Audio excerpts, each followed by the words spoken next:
Eto guys, may bagong dating na naman na mga damit ibibigay ng mga followers natin. Mag-asawa, shoutout kay Carlo saka kay Apple. Yan, anak ni Mang Gardot, yung gumagawa ng tinapa.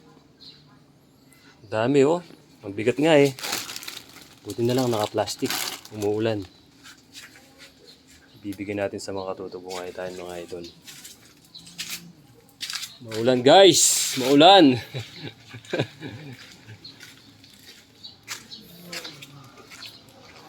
Hindi tayo makakit ng bundok.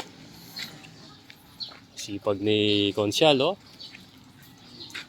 Consyal Combat, ayun, no, ano siya, nag-grass cutter kahit may bagyo. Yan yung Consyal, napakasipag, walang bagyo-bagyo.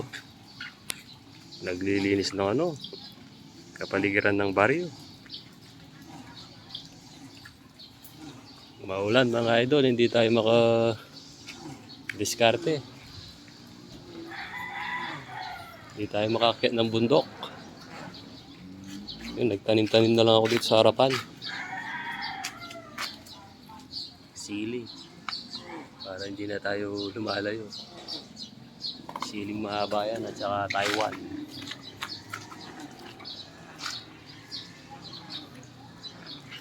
Uy, shoutout sa mga content creators. Maulan mga idol. Makikipag-engage muna tayo para hindi tayo nainip sa bahay. Hindi tayo makagala.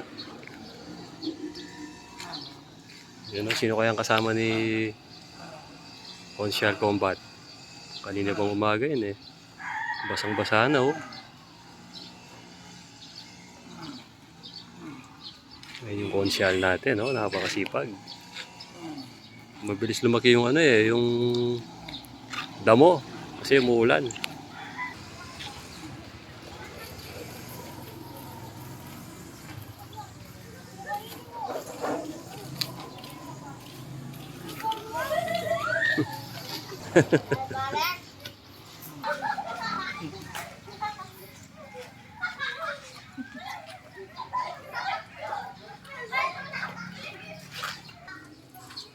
Nakakuha ko lang yan, isang plastic.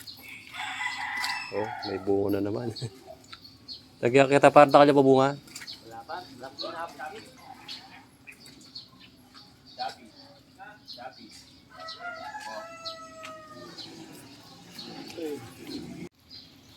Ito hindi ko alam kung anong tawag dito. Amoy ano siya eh, tanglad. Oh, ang bango. Talagang tanglad na tanglad yung ano, yung kanyang amoy. Ewan ko sana ginagamit na ano to. Pero sabi sa inihaw, masarap daw to eh. Ilagay sa pampalaman sa mga bangus, tilapia. Lagyan ng kamatis at saka sibuyas. Sa mga nakakalam dyan, ano ba to? Mabango eh, amoy tanglad. Galing Batangas yung binili nito eh.